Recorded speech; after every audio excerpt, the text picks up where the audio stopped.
രാഹുൽ മാങ്കൂട്ടത്തിനെതിരെ ബ്രഹ്മാസ്ത്രം പ്രയോഗിക്കേണ്ട സമയത്ത് പ്രയോഗിച്ചിട്ടുണ്ടെന്ന് കെ മുരളീധരൻ. പാർട്ടിയിൽ നിന്നും പുറത്താക്കപ്പെട്ട വ്യക്തി ഏതൊക്കെ കേസിൽ പെടുന്നുവെന്ന് അന്വേഷിക്കേണ്ട കാര്യം പാർട്ടിക്കില്ല. കൂട്ടത്തിൽ നിർത്താൻ കൊള്ളരുതാത്തവനെന്ന് കണ്ടതുകൊണ്ടാണ് പുറത്താക്കിയത്. രാഹുലിന്റെ ഇനിയുള്ള പ്രവർത്തികളിൽ തങ്ങൾക്ക് ഉത്തരവാദിത്വമില്ലെന്നും മുരളീധരൻ പറഞ്ഞു. പാർട്ടിയിൽ നിന്ന് പുറത്താക്കപ്പെട്ട ഒരു വ്യക്തി ഏതൊക്കെ കേസിൽ ഉൾപ്പെടുന്നു, എന്തൊക്കെ പ്രവൃത്തി ചെയ്യുന്നു എന്നുള്ളതിനെക്കുറിച്ച് ഞങ്ങൾക്ക് അന്വേഷിക്കേണ്ട ബാധ്യതയില്ല. അദ്ദേഹത്തിൻ്റെ ഭാഗത്തുനിന്ന് തെറ്റ് സംഭവിച്ചുകൊണ്ടാണ് പാർട്ടി അദ്ദേഹത്തിനെ പുറത്താക്കിയത്. അപ്പോൾ അതിനുശേഷം നടക്കുന്ന ഒരു കാര്യങ്ങളെക്കുറിച്ച് ഞങ്ങൾക്ക് ഉത്തരവാദിത്വമില്ല. ഞങ്ങൾ അതിനെക്കുറിച്ച് അഭിപ്രായം പറയേണ്ട കാര്യമില്ല. ഞങ്ങൾ ബ്രഹ്മാസ്ത്രം പ്രയോഗിക്കേണ്ട സമയത്ത് പ്രയോഗിച്ചിട്ടുണ്ട്. ഇനി ബാക്കി കാര്യങ്ങൾക്കൊന്നും ഞങ്ങൾക്ക് ഉത്തരവാദിത്വം. പണ്ട് വടക്കംപാട്ടിൽ പറഞ്ഞ പോലെ ഒതേനൻ ചാടാത്ത മതിലില്ല എന്ന് പറഞ്ഞ പോലെ ഇനി എവിടെയൊക്കെ ചാടിയാൽ ഞങ്ങൾക്കെന്താ ഉത്തരവാദിത്വം? ഞങ്ങൾ ചെയ്യേണ്ട കാര്യം ചെയ്തു. ഞങ്ങൾ അദ്ദേഹത്തിനെ പുറത്താക്കി. ഞങ്ങളുടെ കൂട്ടത്തിൽ നിർത്താൻ കൊള്ളരുതാത്ത ഒരാളാണെന്ന് ബോധ്യപ്പെട്ടതുകൊണ്ടാണ് പാർട്ടി ആക്ഷൻ എടുത്തത്. അപ്പോൾ ഇനിയിപ്പോൾ അതിനെക്കുറിച്ച് ഒരു ചർച്ചയുടെ ആവശ്യമില്ല. ഇനി ഉചിതമായിട്ടുള്ള തീരുമാനങ്ങൾ സർക്കാരും പോലീസും സ്വീകരിക്കണം. കോൺഗ്രസ് പാർട്ടിയെ സംബന്ധിച്ച് ഞങ്ങളൊരിക്കലും തെറ്റുകൾ ന്യായീകരിക്കില്ല. തെറ്റ് കണ്ടാൽ ആ തെറ്റ് ചെയ്ത വ്യക്തിയെ ശിക്ഷിക്കും. അതാണ് പാർട്ടി നയം. അല്ലാതെ ഞങ്ങളുടെ പാർട്ടി ചെയ്താലൊക്കെ ശരി, മറ്റു പാർട്ടിക്കാർ ചെയ്തൊക്കെ തെറ്റ് എന്ന് പറയുന്ന സംസ്കാരം കോൺഗ്രസിനില്ല.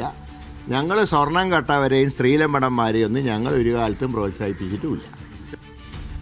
സുനിൽ ഐസക് തിരുവനന്തപുരത്ത് നിന്ന് വിശദാംശങ്ങൾ നൽകാൻ. സുനിൽ, പ്രതീക്ഷിച്ച മറുപടിയും പ്രതികരണവും തന്നെയാണ് രാഹുൽ മാങ്കൂട്ടത്തിൽ അറസ്റ്റ് ചെയ്ത ആദ്യ മണിക്കൂറുകളിൽ CPM-ൽ നിന്നും അതേസമയം കോൺഗ്രസിൽ നിന്നും വന്നുകൊണ്ടിരിക്കുന്നത്.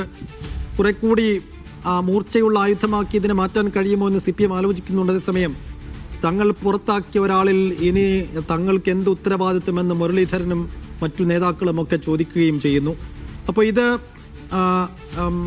ഏതർത്ഥത്തിൽ വികസിക്കാനാണ് സാധ്യത, പ്രത്യേകിച്ചും അറസ്റ്റ് ചെയ്തതിന്റെ പശ്ചാത്തലത്തിൽ? രാഹുൽ മാങ്കൂട്ടത്തിന്റെ കേസിലേക്ക് വന്നാൽ ഈ മൂന്നാം കേസിന്റെ സ്വഭാവവും അതിന്റെ ഗൗരവവും വെച്ച് ഇദ്ദേഹത്തിന് ജാമ്യം ലഭിക്കാനുള്ള സാധ്യതയുണ്ടോ?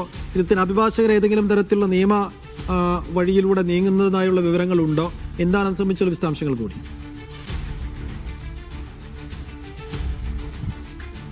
ഷിഫു, രാഷ്ട്രീയമായി അതിനെ വിലയിരുത്തിയാൽ നമ്മൾ രാവിലെ ചർച്ച ചെയ്തതുപോലെ തന്നെയാണ്. അതായത് കോൺഗ്രസ് ഏതായാലും പൂർണ്ണമായും തള്ളിപ്പറഞ്ഞ ഒരാളാണ്, പൂർണ്ണമായും ആ പാർട്ടിയിൽ നിന്ന് പുറത്താക്കിയ ഒരാളാണ്. പിന്നെ അയാളുമായി ബന്ധപ്പെട്ട കാര്യങ്ങൾക്ക് പാർട്ടി മറുപടി പറയേണ്ട കാര്യമില്ലെന്ന നിലപാടാണ് നേതാക്കളൊക്കെ എടുത്തിരിക്കുന്നത്. ഇപ്പോൾ കെ മുരളീധരൻ മാത്രമാണ് പ്രതികരണം വന്നതെന്ന് എനിക്ക് തോന്നുന്നു. മുരളീധരൻ കടുത്ത ഭാഷയിലാണ് സംസാരിച്ചിരിക്കുന്നത്. വടക്കൻപാട്ടിൽ പറയുന്ന പോലെ ഒതേനൻ ചാടാത്ത മതിലുകളില്ല എന്ന് പറഞ്ഞ അവസ്ഥയാണ് രാഹുൽ മാങ്കൂട്ടത്തിൻ്റെ കാര്യത്തിൽ. അതുകൊണ്ട് ഇമാതിരി കൂട്ടത്തിൽ കൂട്ടാൻ കൊള്ളാത്ത ആളാണ് എന്ന് തിരിച്ചറിഞ്ഞതുകൊണ്ടാണ് ഞങ്ങൾ ഈ പാർട്ടിയിൽ നിന്ന് അയാളെ പുറത്താക്കിയത്. സ്ത്രീലമ്പടന്മാരെയും അതിനൊപ്പം കെ മുരളീധരൻ ഒരു കാര്യം പറഞ്ഞു, സ്വർണം കട്ടവരെയും സംരക്ഷിക്കുന്ന പാർട്ടിയല്ല, പ്രസ്ഥാനമല്ല ഇത് എന്നുകൂടി പറഞ്ഞു വെക്കുന്നുണ്ട് കെ മുരളീധരൻ. അതുകൊണ്ട് MLA സ്ഥാനം രാജിവെക്കേണ്ടതൊക്കെ അയാൾ സ്വന്തം എടുക്കേണ്ട തീരുമാനമാണ്. മാത്രമല്ല അയാൾ ഈ പാർട്ടിയിലില്ല എന്നുള്ള കാര്യം സ്പീക്കറെ ഔദ്യോഗികമായി പാർട്ടി അറിയിക്കുകയും ചെയ്തിട്ടുണ്ട്. അതിൻ്റെ അപ്പുറത്തേക്ക് ഏതെങ്കിലും തരത്തിൽ ഈ ബാധ്യത പേറേണ്ട കാര്യം ഞങ്ങൾക്കില്ല, അല്ലെങ്കിൽ ഇതിന് മറുപടി പറയേണ്ട കാര്യം ഞങ്ങൾക്കില്ല എന്ന് പറഞ്ഞാണ് കെ മുരളീധരൻ ഒഴിയുന്നത്. ഇതേ നിലപാട് തന്നെയായിരിക്കും കോൺഗ്രസിൻ്റെ എല്ലാ നേതാക്കളും ഈ വിഷയത്തിലെടുക്കുക. അവർ ഏതെങ്കിലും തരത്തിൽ ഒരു പ്രസ്താവന നടത്താൻ ഈ വിഷയത്തിൽ രാഹുലിനെ പിന്തുണയ്ക്കാൻ അല്ലെങ്കിൽ ഇത് ന്യായീകരിക്കാൻ ഒരു ഘട്ടത്തിലും തയ്യാറാവില്ല എന്നതാണ് പ്രധാനപ്പെട്ട കാര്യം. മാത്രമല്ല രാഹുൽ മാങ്കൂട്ടം വിഷയം വീണ്ടും ഉയർത്തിക്കൊണ്ടുവരികയും ആ അറസ്റ്റ് വലിയ ചർച്ചയാവുകയൊക്കെ ചെയ്യുമ്പോൾ സ്വർണ്ണക്കവർച്ച അടക്കമുള്ള കാര്യങ്ങളുണ്ട്. അത്തരം കാര്യങ്ങൾ സജീവ ചർച്ചയിൽ നിന്ന് മാറുമോ എന്നൊരു ഭയം UDF നേതാക്കൾക്കുണ്ട്. നിയമസഭാ തെരഞ്ഞെടുപ്പിലേക്ക് ഒരുങ്ങുകയാണ്. നിയമസഭാ തെരഞ്ഞെടുപ്പിൻ്റെ ചർച്ചകളൊക്കെ ആരംഭിച്ചു കഴിഞ്ഞിരിക്കുകയാണ്. അധികം നാളില്ല, അധികം ദൂരമില്ല നിയമസഭാ തെരഞ്ഞെടുപ്പിലേക്ക്. അതുകൊണ്ട് മറ്റ് വിഷയങ്ങളിലേക്ക് ചർച്ച കൺവേർട്ടായി പോകാതിരിക്കാനുള്ളൊരു ശ്രമം മനഃപൂർവ്വമായി UDF നടത്തുകയും ചെയ്യുന്നുണ്ട്. എന്നാൽ CPM ആവട്ടെ ഈ വിഷയത്തെ കുറെ കൂടി രാഷ്ട്രീയമായി കോൺഗ്രസിനെതിരെ അവരെ ആക്രമിക്കാനുള്ളൊരു വടിയായി, അടിക്കാനുള്ളൊരു വടിയായി ഉപയോഗിക്കുമെന്ന കാര്യത്തിൽ സംശയമൊന്നും വേണ്ട. രാവിലെ ശിവൻകുട്ടി മാത്രമാണെന്നാണ് എനിക്ക് തോന്നുന്നത്. CPM-ൽ നിന്നൊരു പ്രതികരണം വന്നത് ശിവൻകുട്ടിയുടെ മാത്രമാണ്. ശിവൻകുട്ടി പറഞ്ഞത് കോൺഗ്രസിന്റെ സന്ദീപ് വാര്യർ കോൺഗ്രസ് നേതാവ് ടെലിഫോൺ ലൈനിലുണ്ട്. ശ്രീ സന്ദീപ് വാര്യർ, ഒടുക്കം രാഹുൽ മാങ്കൂട്ടത്തിൽ പോലീസിന്റെ കസ്റ്റഡിയിലായിരിക്കുന്നു, അറസ്റ്റിലായിരിക്കുന്നു. മൂന്നാമത് ഒരു പരാതി കൂടി ഉയർന്നിരിക്കുന്നു. ഒരു പക്ഷേ രണ്ടാമത്തെ പരാതി, 1-2 പരാതികളിൽ നൈസായി ഊരിപ്പോന്നതിന് ശേഷം മണ്ഡലത്തിൽ സജീവമായി ഒരുപക്ഷെ പാലക്കാട്ടിനെ മത്സരിക്കാനുള്ള കളമൊരുക്കാനൊക്കെയുള്ള ശ്രമത്തിനിടയിലാണ് ഇപ്പോൾ മൂന്നാമത്തെ പരാതി ഉയർന്നു വന്നിരിക്കുന്നത്. കുറെ കൂടി തെളിവുകളടക്കം സ്ട്രോങ് ആണ്. അപ്പോൾ ജാമ്യം കിട്ടാനുള്ള സാധ്യതയില്ല എന്ന് പറയപ്പെടുന്നു. അപ്പോൾ രാഹുൽ മാങ്കൂട്ടത്തിൽ വീണ്ടും വീണ്ടും കേസുകളിൽ പെടുമ്പോൾ പാർട്ടിയെ, കോൺഗ്രസിനെ അത് കൂടുതൽ പ്രതിരോധത്തിലാക്കുന്നുണ്ടോ? കോൺഗ്രസിനെ എങ്ങനെയാണ് പ്രതിരോധത്തിലാക്കുന്നത്? കോൺഗ്രസ് പാർട്ടി പുറത്താക്കിയിട്ടുള്ള ഒരാളാണ്. പാർട്ടിയില്ലാത്ത, ഇപ്പോൾ നിലവിൽ കോൺഗ്രസ് പാർട്ടിക്കാരനല്ലാത്ത ഒരാൾ അതേൾ എങ്ങനെയാണ് കോൺഗ്രസ് പാർട്ടി എങ്ങനെയാണ് അതിൽ പ്രതിരോധത്തിലാവുന്നത്?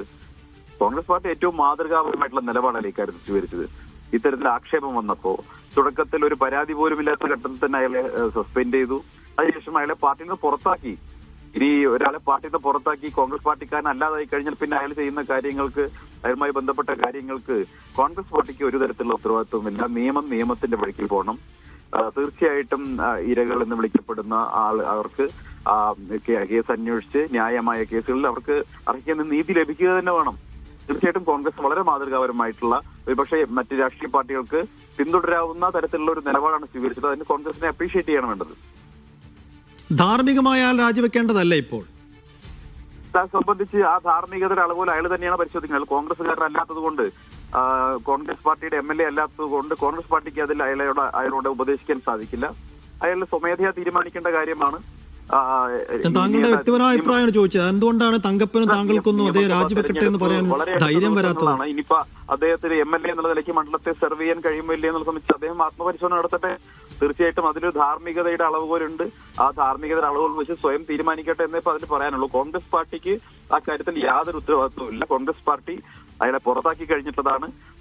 തീർച്ചയായിട്ടും ഈ പരാതി കൊടുത്തിട്ടുള്ള ഇരകളാക്കപ്പെട്ട സ്ത്രീകൾക്ക് അതിൽ ന്യായമായ അന്വേഷണം നടത്തി, സത്യസന്ധമായ അന്വേഷണം നടത്തി തീർച്ചയായിട്ടും നീതി ലഭിക്കേണ്ടതാണെന്നുള്ള കാര്യത്തിൽ ഒരു തർക്കവുമില്ല. ഒറ്റ കാര്യം കൂടി ഒരു തവണ അദ്ദേഹം സ്റ്റാറായ അതേ ഹോട്ടലിൽ വെച്ച് പിണറായിയെയും CPM-നെയും വെല്ലുവിളിച്ച് അതേ ഹോട്ടലിൽ വെച്ച് അദ്ദേഹത്തെ ലോക്കാക്കി കൊണ്ടുപോകുന്നത് വലിയൊരു പ്രതികാര ബുദ്ധിയേന നടത്തിയ ഒരു നീക്കമായിട്ടൊക്കെയാണ് സോഷ്യൽ മീഡിയയിലടക്കം ആഘോഷിക്കുന്നത് CPM-കാർ. നോക്കൂ, ഇതിലിപ്പോ എവിടുന്ന് അറസ്റ്റ് ചെയ്തു, എങ്ങനെ അറസ്റ്റ് ചെയ്തു എന്നുള്ളതൊന്നുമല്ല, അതിന്റെ അറസ്റ്റ് ചെയ്ത രീതിയൊന്നുമല്ലല്ലോ ചർച്ച ചെയ്യേണ്ടത്. അതുമായി ബന്ധപ്പെട്ട് ഒരു പരാതി നൽകുന്നു. ആ പരാതിയുടെ അടിസ്ഥാനത്തിൽ പോലീസ് നിയമ നടപടി സ്വീകരിച്ചു. സ്വാഭാവികമായിട്ടും നമ്മുടെ നാട്ടിൽ അത്തരം ഒരു പരാതി ഉയർന്നു വരുമ്പോൾ നിയമ നടപടികൾ സ്വീകരിക്കണം. ആ നിയമ നടപടി യാതൊരു തരത്തിലുള്ള രാഷ്ട്രീയമായിട്ടുള്ള കാര്യങ്ങൾക്കും ഇട നൽകാതെ കൃത്യമായിട്ടുള്ള നിയമ നടപടി സത്യസന്ധമായിട്ട് സ്വീകരിക്കുക എന്നുള്ളതാണ് പോലീസ് ചെയ്യേണ്ടത്. അതുമായിട്ട് അവർ മുന്നോട്ട് പോകട്ടെ.